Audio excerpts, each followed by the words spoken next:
बच्चों, आज हम पढ़ेंगे इसको ईदगाह वाले पाठ के शब्दार्थ और मौखिक प्रश्न।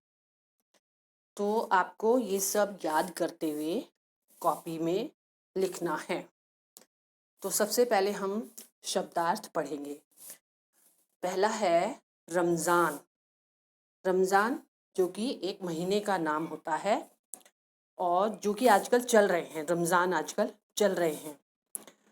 ईदगाह, ईदगाह वो जगह होती है, वो स्पेशल विशेष स्थान होता है जहाँ पर ईद की नमाज पढ़ते हैं। रोज़ा, ये जो रमज़ान होता है ना, रमज़ान का महीना, इसमें 30 दिन तक व्रत रखते हैं जिसको कि रोज़ा बोला जाता है।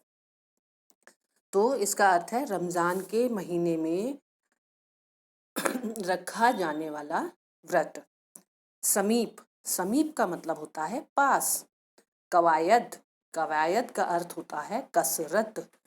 जाजिम, जाजिम होता है जो कि ईदगाह में फर्श पर बिछाई जाने वाली चादर है, उसे जाजिम कहते हैं।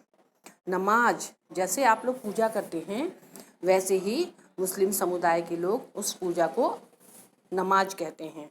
अल्लाह की आराधना का एक विशेष तरीका। अब है इस्लाम, तो पैगंबर मोहम्मद द्वारा चलाया गया धर्म। भिश्ती, भिश्ती होता है चमड़े की थैली में भरकर पानी लाया जाने वाला जो वो होता है, उसको भिश्ती लाता है ना, जो उसको भिश्ती कहते हैं।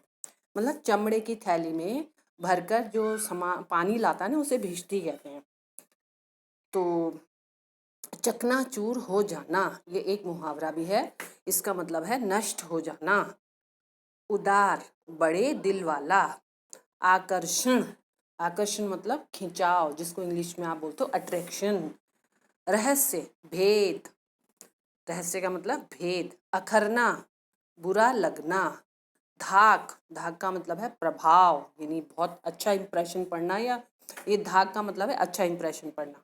दामन, आंचल, जो मम्मी का आंचल होता है ना, उसे दामन भी कहते हैं।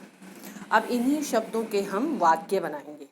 रमज़ान, रमज़ान का हमने एक वाक्य बनाना है। तो रमज़ान का महीना बहुत पवित्र महीना होता है।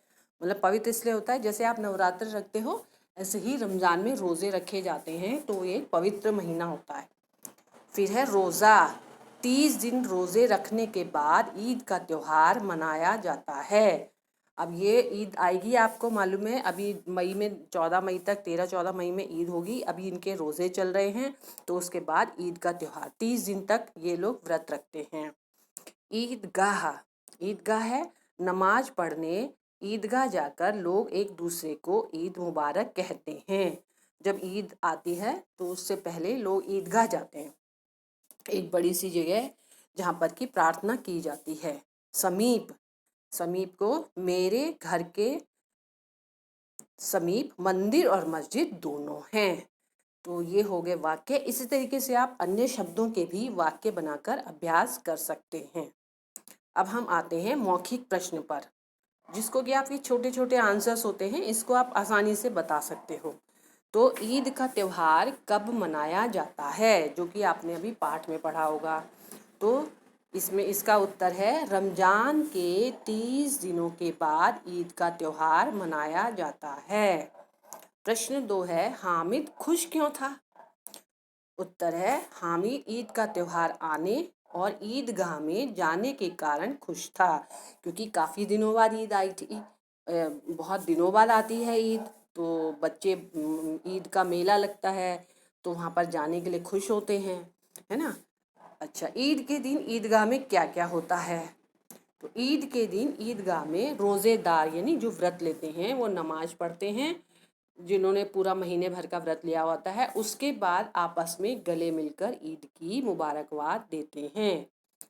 अब क्वेश्चन पूछा है, बच्चे हामिद के हाथ में चिमटा देखकर, आपको ये चिमटा लिखना है, यहाँ चिंता लिखा गया है, चिमटा देखकर क्यों हंसे।